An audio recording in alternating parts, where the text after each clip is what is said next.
Samuel Merrill was the seventh governor of Iowa from 1868 to 1872, as well as an officer in the Union Army during the American Civil War. Biography. Merrill was born in Turner, Maine.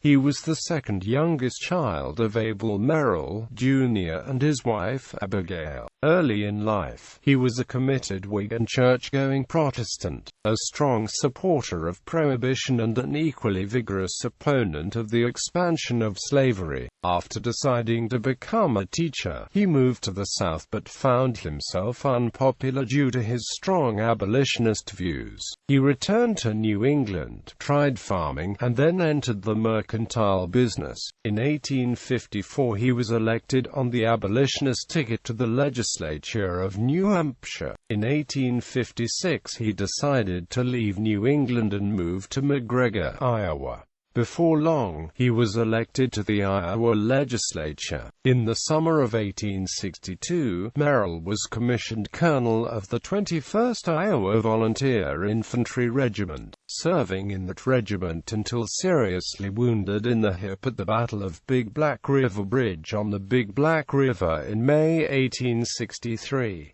This was part of the Vicksburg Campaign in 1863, where Union forces captured 1,700 retreating Confederate troops. The battle would mean the Confederate troops were bottled up at Vicksburg, Miss, which was strategically vital. General Ulysses S. Grant, who led that campaign, referred to Merrill's intrepidity as eminently brilliant and daring, and that had Merrill not been a general officer at the time, he would have recommended him for the Medal of Honor. Merrill rejoined his regiment in January 1864, but the lingering effects of his hip wound forced him to terminate his military service the following June. In 1867 he was elected governor of Iowa on the Republican ticket, and served as governor for 2 terms, from 1868 to 1872.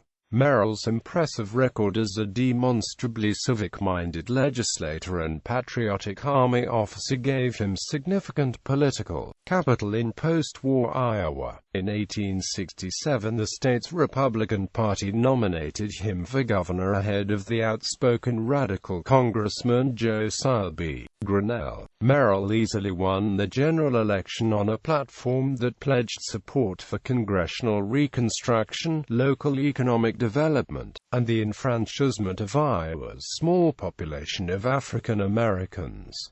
He proved to be a capable governor during his 2 terms in office. He labored hard to boost the state's material prosperity by fostering railroad construction and immigration. He lobbied to protect navigation between the Mississippi and the Great Lakes. He supported the public institutions, such as schools, but also sought to improve business methods to reduce the possibilities of corruption and to promote more efficient delivery of services. He also acknowledged the growth of anti-monopoly concerns among farmers by publicly opposing discriminatory freight rates and passenger fares. In regards to the state penitentiary, he prohibited the practice of flogging and urged that of Sunday school should be located in the same building, under the administration of Gov. Merrill. A movement for the erection of the new State House was inaugurated. In his 1872 farewell address,